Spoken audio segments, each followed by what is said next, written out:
Today I want to break a golden rule of mine. Don't overshare. By golden rule, I do mean the one that is continually just out of reach. I'm a second place kind of girl. You know, gold was always a little bit too unattainable, and I can't stop myself from oversharing. So it's time to tell you some embarrassing shit, from bed pissing to hallway hacking to children cock blocking. This is going to be a fun time. Welcome all, except my mom. If you're here, don't be. Leave. Go away. I'll bring you coffee later. I was thinking the other day, it's been a while since I exposed myself publicly, and I really want to practice some rejection therapy in a very brutal way. I'm gonna tell you all the reasons I absolutely do not deserve to be loved by anyone, and then you decide if you subscribe to my YouTube channel or not. Risky game for my mental well-being, but we're gonna play. We're gonna start with an easy one today. This was the first time I ever had like a significant panic attack. So I want you to imagine for a second, just close them puppies. Close your eyes for a second, close them. Imagine a small child, only 7 or 8. She's got frizzy blonde hair. That gal is me. Oh, bless me. So my teacher is handing out a math test. I'm in like grade 3 maybe at this point.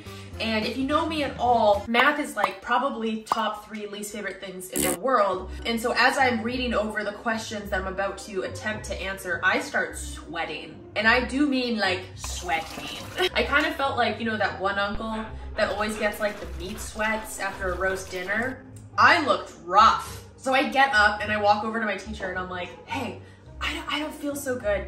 Can I go to the office? And so she doesn't even look up and just casually goes like, no, you're fine, go sit down. Miss Man, I do not feel fine. Do you see me dripping wet currently? But I'm a fearful, afraid little 7-year-old, so I sit my ass down, no complaints, whatever.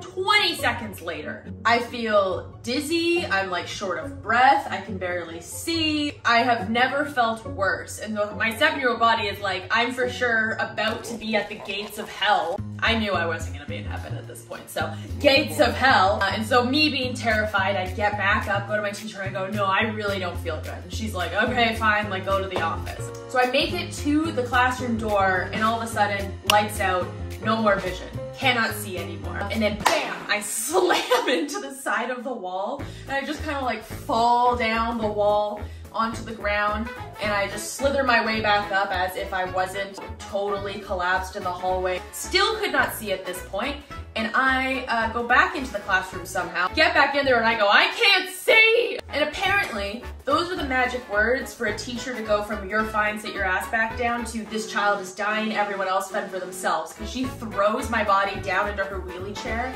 and we sprint down the hall together, and I'm just like, I don't feel good. And about 3/4 of the way down to the office, I like plant my feet on the ground, I turn sideways, and I projectile vomit on my teacher and, more unfortunately, my velvet pants. Truly a tragedy. But worse yet, the place we had actually stopped was right in front of the other like grade 3 class, and all of my friends from the other class had watched that happen. And so that's really what kickstarted my whole, you know, anxiety career. I was actually diagnosed with anxiety at 4 years old, but nobody knew that that event was an anxiety attack. And so they just chalked it up to like a bad snack or something. But no, I still pass out and projectile vomit when I have anxiety. Who's the real winner? Not the velvet pants, those got thrown away. It was a tragedy. This video is sponsored by Done, which is an online assessment option for ADHD.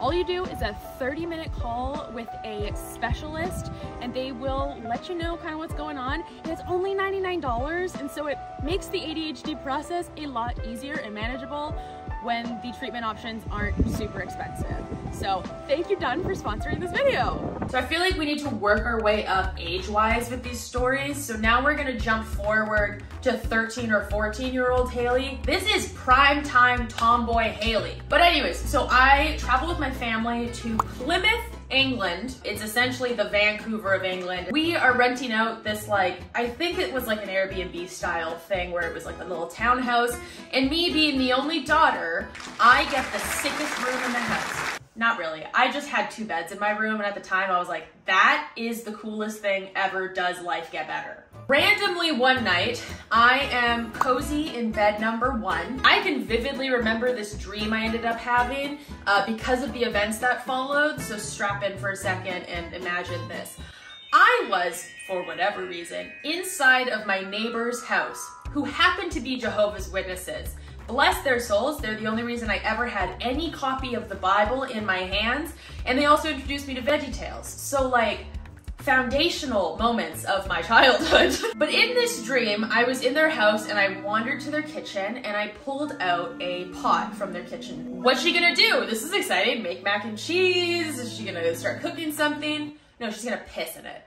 I'm gonna pop a squat on the pot, piss. But what was not so nice is that not Dream Haley, the 13-year-old Haley in cozy bed number 1, she was not hovering over a pot when she decided to piss herself. So I did just fully piss the bed. And by that age, you really think that you're done with the pissing of the bed. And so I was mortified when I woke up to find just piss all over me. And genius Haley, I'm like, there's 2 fucking beds. No one needs to know about this. So I throw my clothes into the laundry basket and I put other clothes on top to make it as if it wasn't piss-stained clothes in there. And I just get in the other bed and I somehow fall back asleep. Secret, safe with me. No one needs to know I was 13 and pissed myself. About a week later, I was having girl chats with my mom. She brought up the idea of having like a girl sleepover in my room since I've got the 2 beds. I responded naturally with like, yeah, what reason would I have to say no? It'd be weird if like a 13-year-old pissed her bed. So yeah, of course we can have a sleepover in both the beds. So we get ready for bed and my poor mother gets in to the dried, piss-filled bed. And could I have taken the piss-filled bed? Yeah, absolutely. Did that cross my mind at the time? Certainly not. I was 13. So I ended up telling her like 4 or 5 years later, and now we get to laugh at the fact that my mom slept in a bed that I pissed in. So that was fun. Thank you for listening to me expose myself. I hope you liked these stories. I have so many more. I don't know if that's a good thing or not, but I do. If you would like to hear more, I'm happy to tell more because I apparently don't have any filter and I'm okay with that. I will talk to you guys all later. If no one's told you today, I am proud of you. Love you very much. Mwah, bye.